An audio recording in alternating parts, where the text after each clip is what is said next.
One of these will quietly save you thousands over the next 5 years. The other will make you wonder why you didn't just buy what you actually needed. 2026 Toyota RAV4 Hybrid versus the 2026 Toyota Highlander Hybrid. Same brand, same hybrid tech, completely different ownership experiences. So let's be honest about who these are actually for. The RAV4 Hybrid buyer.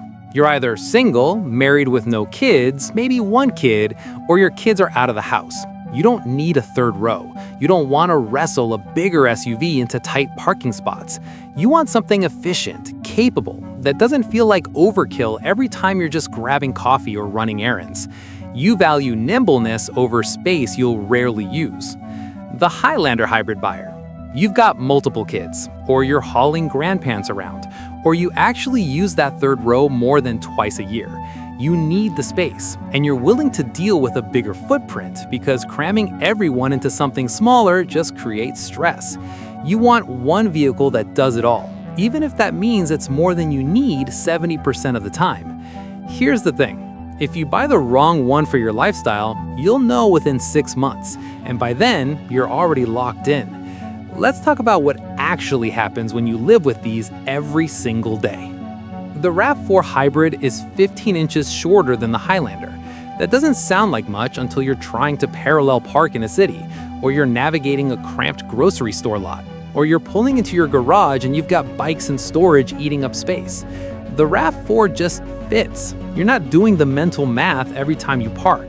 You're not sweating whether you're gonna clip the car next to you. The Highlander, it's not massive, but it's present. You feel the links. Tight parking garages become a little annoying. Drive-thrus feel tighter. It's not a deal breaker, but it's a daily reminder that you're driving something bigger. And if you don't actually need that size, that reminder gets old.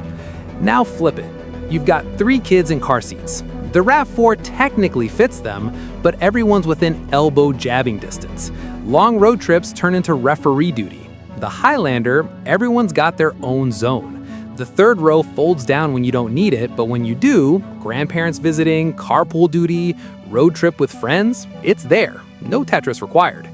But here's what most people don't think about until it's too late: how these cars feel on your daily commute. The RAV4 Hybrid in stop-and-go traffic, effortless. It's quick off the line, easy to maneuver, doesn't feel like you're piloting something you have to wrestle. It darts into gaps. You're relaxed. The Highlander in the same traffic, still smooth, still comfortable, but it's just more weight to manage, more vehicle around you. If you're commuting solo 5 days a week, that extra size isn't doing you any favors. It's just there. This is where most buyers realize they went too big or too small. Let's talk money. Real money, not MSRP, not what the dealer tells you. On paper, yeah, the Highlander Hybrid costs more upfront, but let's assume you're financing either one. The monthly difference, maybe $80 to $120 depending on your deal. That's noticeable, but not devastating. Here's what actually adds up over 5 years. Fuel. The RAV4 Hybrid gets around 41 combined mpg. The Highlander about 36. If you're driving 12,000 miles a year, that's roughly 290 gallons for the RAV4 versus 333 for the Highlander. At $4 a gallon, that's about $170 more per year in the Highlander. Over 5 years, $850. Not huge, but it's real. Insurance. The Highlander costs more to insure. Bigger vehicle, higher replacement cost. You're looking at an extra $150 to $300 a year depending on where you live and your driving record. Over 5 years, that's another $750 to $1,500. Tires. The Highlander's rolling on bigger rubber. A set of 4 quality tires for the RAV4 might run you $600 to $800. The Highlander closer to $900 to $1,100. You'll replace them once, maybe twice in 5 years depending on how you drive. That's another $200 to $400 difference. Now add it all up. Fuel, insurance, tires. Over 5 years, the Highlander quietly costs you an extra $2 to $3 grand compared to the RAV4. And that's before we talk about the fact that a bigger vehicle just feels more expensive to own. You're more cautious, you're thinking about door dings, you're aware of it. On paper, they're close. Over 5 years, not even the same conversation. But here's the part that actually matters when you're thinking long-term: Toyota's hybrid system. Both of these use the same basic hybrid tech Toyota's been refining for over 2 decades. It's not experimental. It's not some new turbo setup that might grenade at 80,000 miles. It's proven, boring even. And boring is exactly what you want in a powertrain. The battery? It's designed to last the life of the vehicle. Toyota warranties it for 10 years or 150,000 miles in most states. Brake wear? Minimal, because regenerative braking does most of the work. You're not replacing pads every 30,000 miles like you would in a traditional gas SUV. Maintenance is stupid simple. Oil changes, tire rotations, that's about it. There's no transmission in the traditional sense, just a continuously variable setup that's part of the hybrid system. Fewer moving parts, fewer things to break. So whether you go RAV4 or Highlander, you're not gambling on reliability. You're buying into one of the most dependable hybrid platforms on the planet. But reliability alone doesn't mean it's the right choice. Let's talk about how these actually feel to own. Not drive, own. The RAV4 Hybrid feels like it disappears into your life. It doesn't demand attention, it doesn't make you think about it. You get in, you go, you park, you forget about it. It's the kind of vehicle that just works. No drama, no stress. If you're someone who views a car as a tool, not a statement, the RAV4 nails that vibe. The Highlander, it's more present. You're aware of it. In a good way if you need the space. It feels substantial, planted, confidence-inspiring when it's loaded with people and gear. But if you don't need that space, it can feel like overkill, like you're managing something bigger than necessary. It doesn't disappear, it reminds you it's there. Here's a real-world example. You're picking up takeout on a Tuesday night. Solo. The RAV4, you pull in, grab the food, you're out. Easy. The Highlander, you're doing the same thing but in a bigger package. It's not hard, but you feel the difference. Multiply that by 100 small trips a year and you start to understand why size matters, even when you're not hauling people. Now flip it. It's Thanksgiving. You've got your parents, your kids, luggage, a cooler, maybe a dog. The RAV4, you're playing Tetris.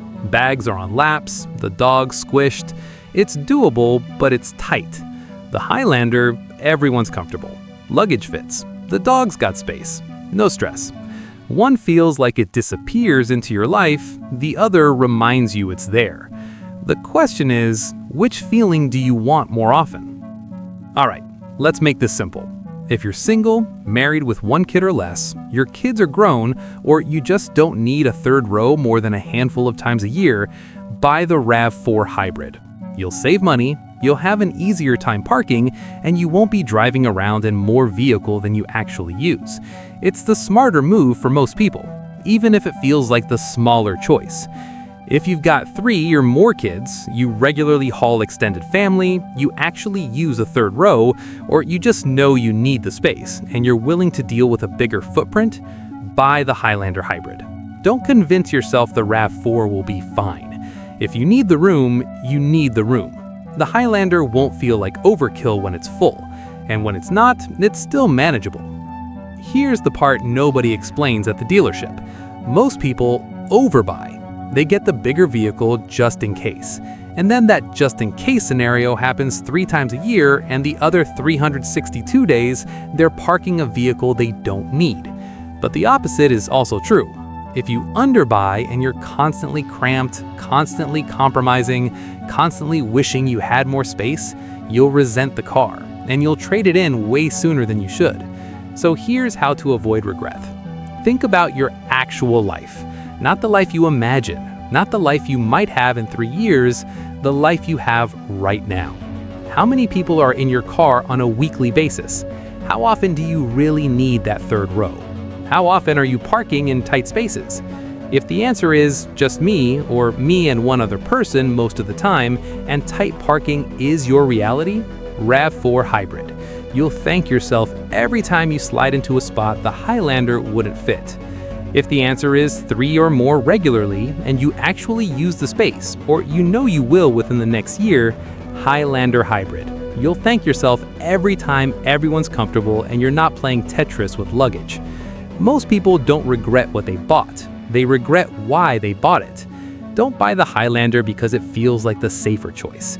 Don't buy the RAV4 just to save a few bucks if you actually need more room. Buy the one that matches your reality. Because in 2 years, when you're either frustrated you went too big or annoyed you went too small, you'll remember this moment. The moment you had all the information. The moment you could have made the smarter call. So which one actually fits your life? Would you go efficient and nimble with the RAV4 Hybrid, or would you go bigger and take the Highlander Hybrid for the space and flexibility?